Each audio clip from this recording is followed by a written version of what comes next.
All right, YouTube. Once again, it's Kennard Vernon Stewart here for the podcast, Talking Auburn Football. Go ahead and like the video, comment, and subscribe to the channel. And as always, it's great to be an Auburn Tiger, War Eagle. Okay, with all of the events that have happened as far as guys that have signed, I think the Auburn fan base is pretty, casually excited about the guys who signed, especially when we talk about TJ Finley, quarterback from LSU, who signed and was on the docket for possibly Penn State, Houston, Alabama, Auburn. I can't think of the other school. It doesn't really matter at this point. But TJ Finley has committed. But now we have to talk about the proverbial elephant in the room. You know what I'm talking about. Like the video, comment, and subscribe to Vernon Speaks Sports Auburn. And if you want to make a donation to the channel, it's $ Kennard Stewart, Cash App. But that will be appreciated as well. But the proverbial tiger, I'm not gonna give Alabama any credit and say, because typically it's the proverbial elephant in the room. But no, sir. No, ma'am. The proverbial tiger in the room is the offensive line for Auburn. When you talk about Bo Nix, what is the usual trajectory or the usual naysay? Well, if he had a great offensive line, he would play well. I don't agree with that, but I get it, though. If you trust your offensive line, you tend to play better. So what's Auburn going to do? I mean, you're signing everybody else.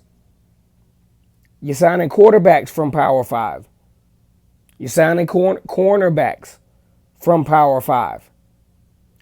I think the next step to soothe the Auburn fan base, you got to get an offensive tackle. My goodness. You look at Austin Troxell and Brodarius Ham. They getting beat by the second team defense. When you look at guys like Paul Feinbaum and other analysts that predict Auburn's outcome in 2021, if you could mitigate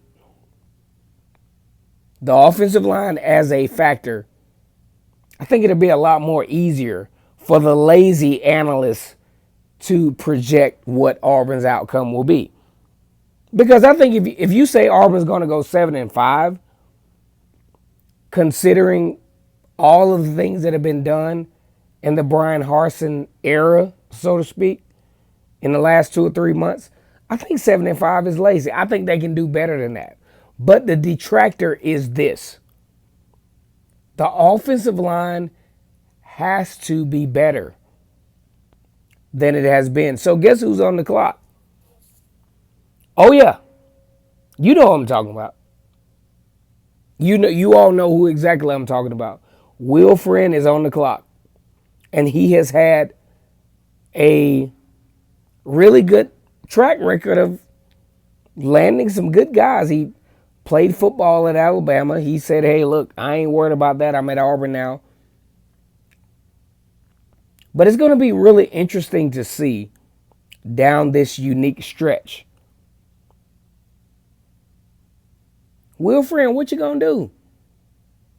Or let's just say you have the developmental qualities to enhance what you already got. Because these guys are probably, I'll just say, in a naivety state, they might not be that bad.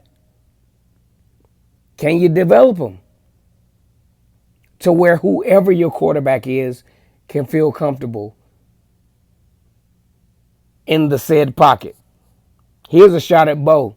Good pockets, he still flees. But that's a different video for a different day. The tiger in the room is the offensive line for Auburn.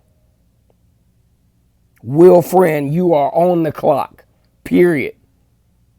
That has been the conversation since 2018. The bad part about it is this. A couple of the offensive linemen, I can't think of the other guy's name, but, Prince Tegawanagu on the offensive line, he's playing in the NFL. So what does that say?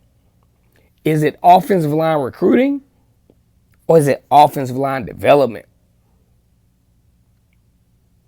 That's what we want to know here as the tiger is crawling all around the room. War Eagle, right?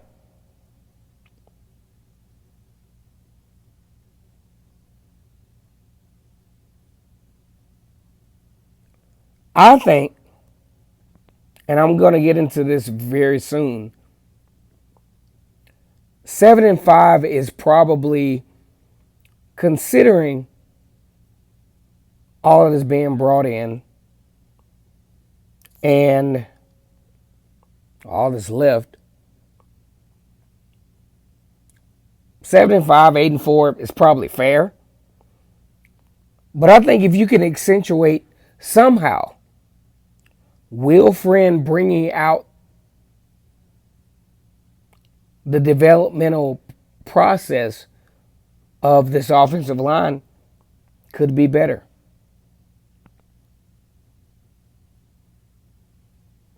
Who's going to be your quarterback, though? I know some of you Bo Nix fanboys are like, Bo Nix, for sure. Yeah, I would love it. I would love to have a Bo Nix that mentally is into the football game. He's got all the tangibles to do it.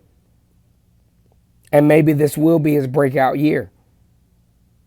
But you don't have Joey Gatewood breathing down his neck no more. Now you got TJ Finley. And this is going to be a different video. And you got Demetrius Davis, who the folks in Texas say he's the best thing quarterback come out of Texas since Vince Young.